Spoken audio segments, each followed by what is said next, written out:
Hai friend, apa kabar? Senang sekali berjumpa kembali dengan kalian. Semoga kalian tetap sehat dan semakin semangat belajar.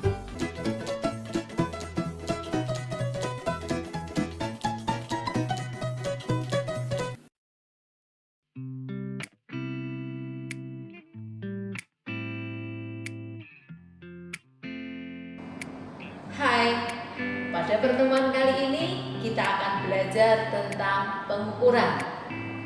Di hadapan saya sudah terdapat macam-macam alat pengukuran. Kita lihat yang pertama.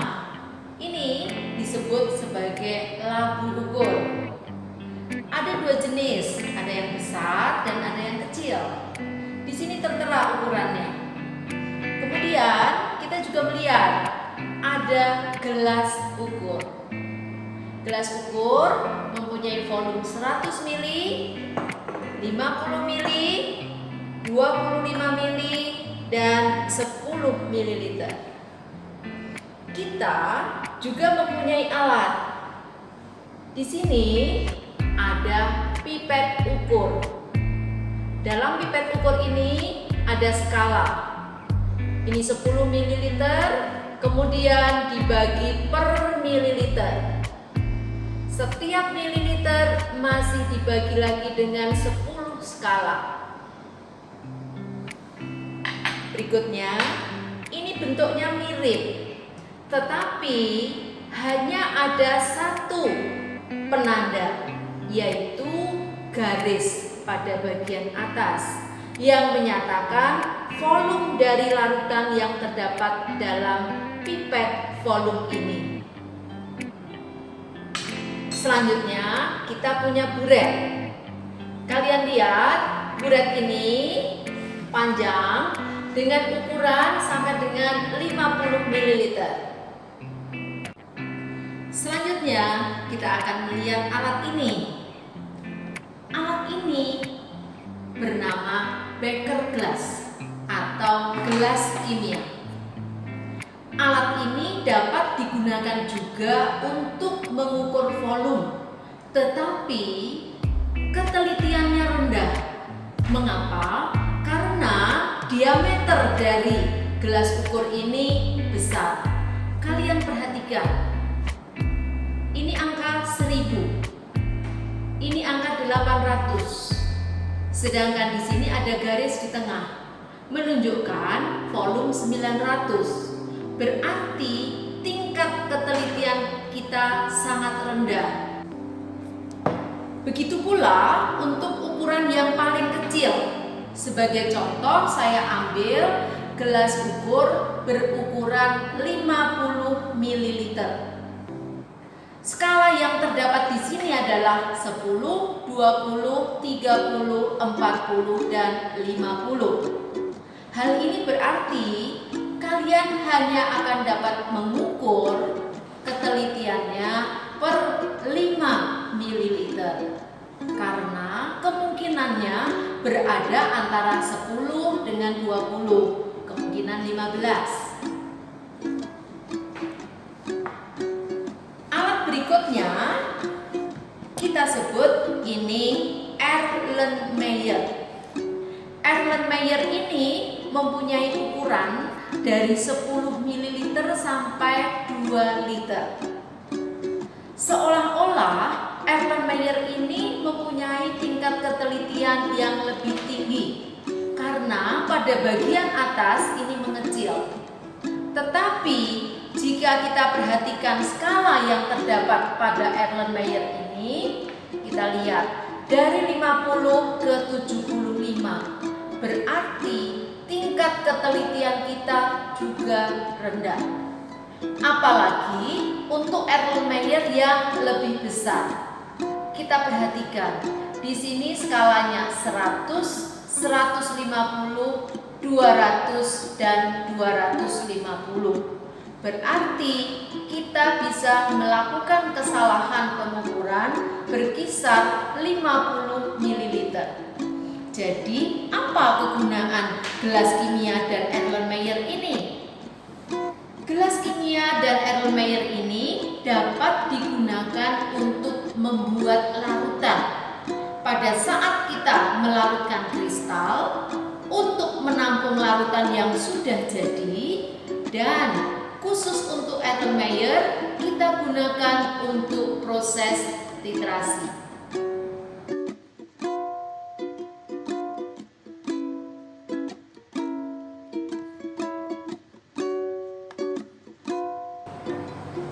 Oke, kali ini kita akan belajar mengukur dengan menggunakan alat buret. Pertama, kita perlu memastikan buret ini pada posisi tertutup. Jadi melintang seperti ini. Kemudian kita akan mengisi buret ini. Kita pasang corong pada bagian atas. Kemudian kita masukkan larutan ke dalam buret ini.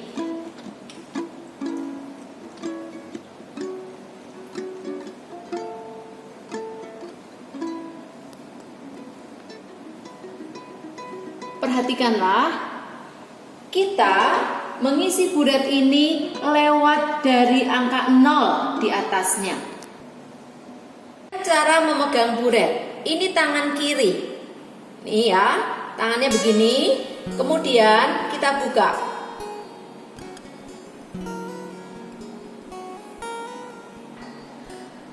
Perhatikan angka 0. Kita akan membuat sikap 0 dengan mengalirkan. Perhatikanlah, posisi mata kita harus lurus dengan angka 0. Kita tidak boleh melihat dari atas atau dari bawah. Kalau kita melihat dari bawah, pastilah kita tidak akan melihat dengan baik perubahan warna yang terjadi.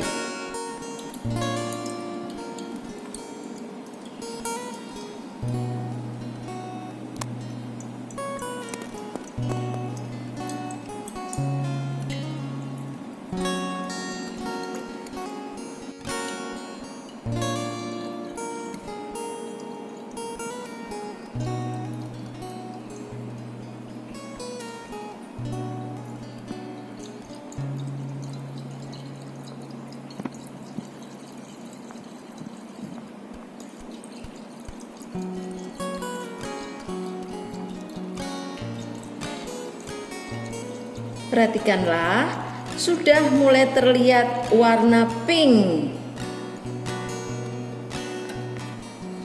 Ini masih hilang warna pinknya, kita tambahkan larutan NaOH.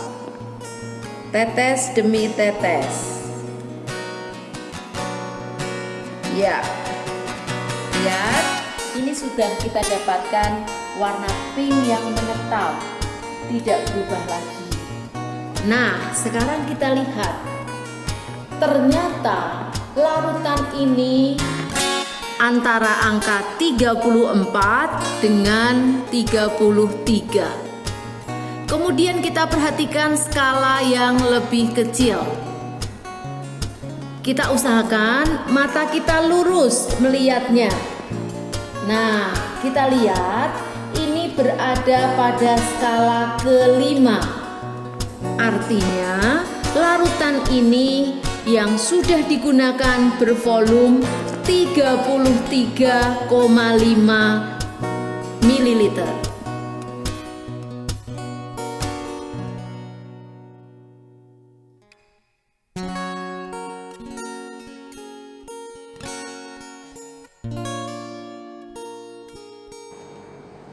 Untuk membuat larutan, awalnya kita sudah menimbang zat yang akan kita larutkan dan diletakkan di dalam kaca arloji.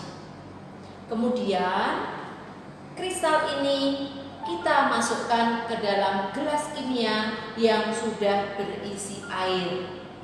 Apabila kita akan membuat larutan dengan volume 500 ml, maka air yang kita siapkan kurang dari 500 ml.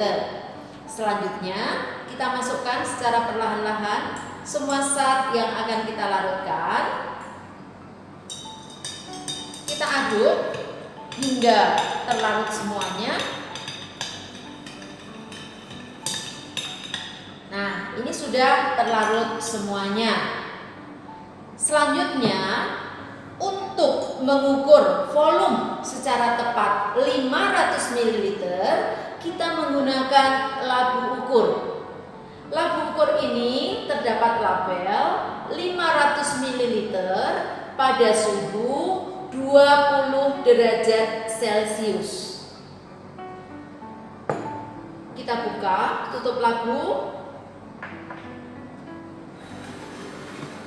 Kemudian kita masukkan ke dalam labu.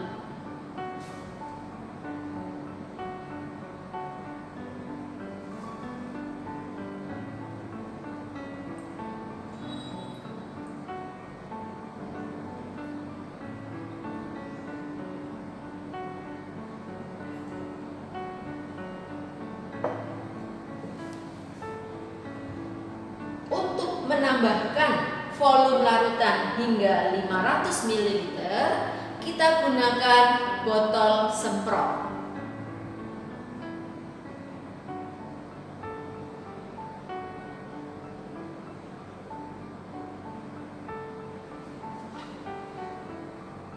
Kita alirkan larutannya melalui dinding labu ukur.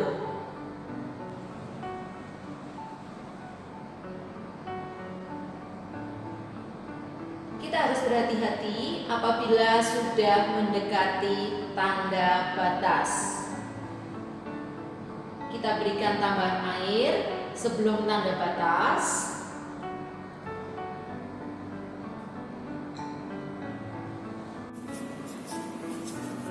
Sebelum kita melakukan penambahan air sampai tanda batas, kita akan mengeringkan terlebih dahulu bagian atas dari labu ukur ini. Kita gunakan pengaduk dan tisu. Jangan sampai mengenai larutan yang ada di bawah. Tujuan kita mengeringkan ini supaya tidak menambahkan volume sesudah kita menambahkan air hingga 500 ml. Untuk menambahkan air, kita menggunakan pipet tetes. Kita tambahkan tetes demi tetes.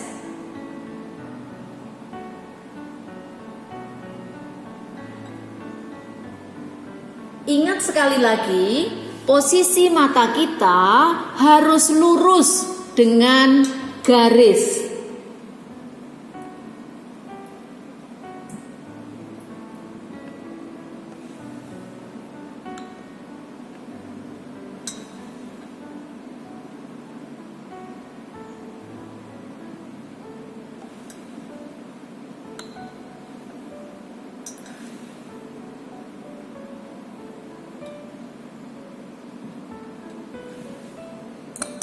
Ya, kita sudah mendapatkan posisi angka 500 ml tepat pada garis.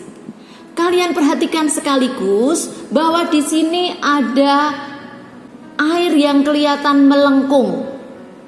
Untuk larutan yang tidak berwarna, kita ambil posisi bagian atas. Dari alat-alat ukur yang telah kita bahas, perlu kita ketahui cara pembacaan volume larutannya.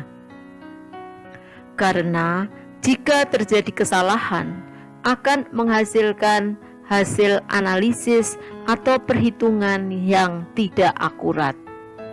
Salah satu yang harus kita ketahui adalah meniskus.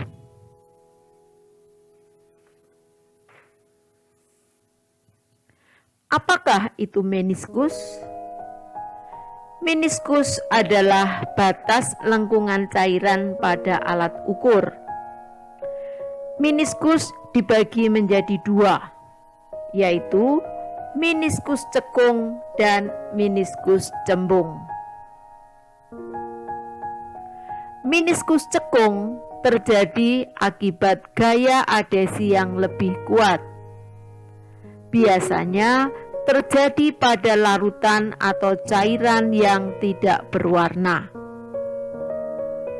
Sementara itu, meniskus cembung terjadi jika gaya kohesi antar larutannya lebih kuat karena menghindari kaca atau wadah larutannya. Meniskus cembung terjadi pada larutan berwarna dan merkuri cair. Untuk lebih jelasnya, kita simak percobaan berikut ini. Untuk meniskus atas, biasanya terjadi pada senyawa atau larutan yang berwarna. Kita perhatikan pada bagian ini. Akan terjadi lengkungan ke atas. Dan pada posisi puncak lengkungan itulah kita mengambil skala 10. Terima kasih kalian sudah belajar bersama saya. Dan jangan lupa subscribe, like, komen, dan share. Kita akan jumpa lagi pada video selanjutnya.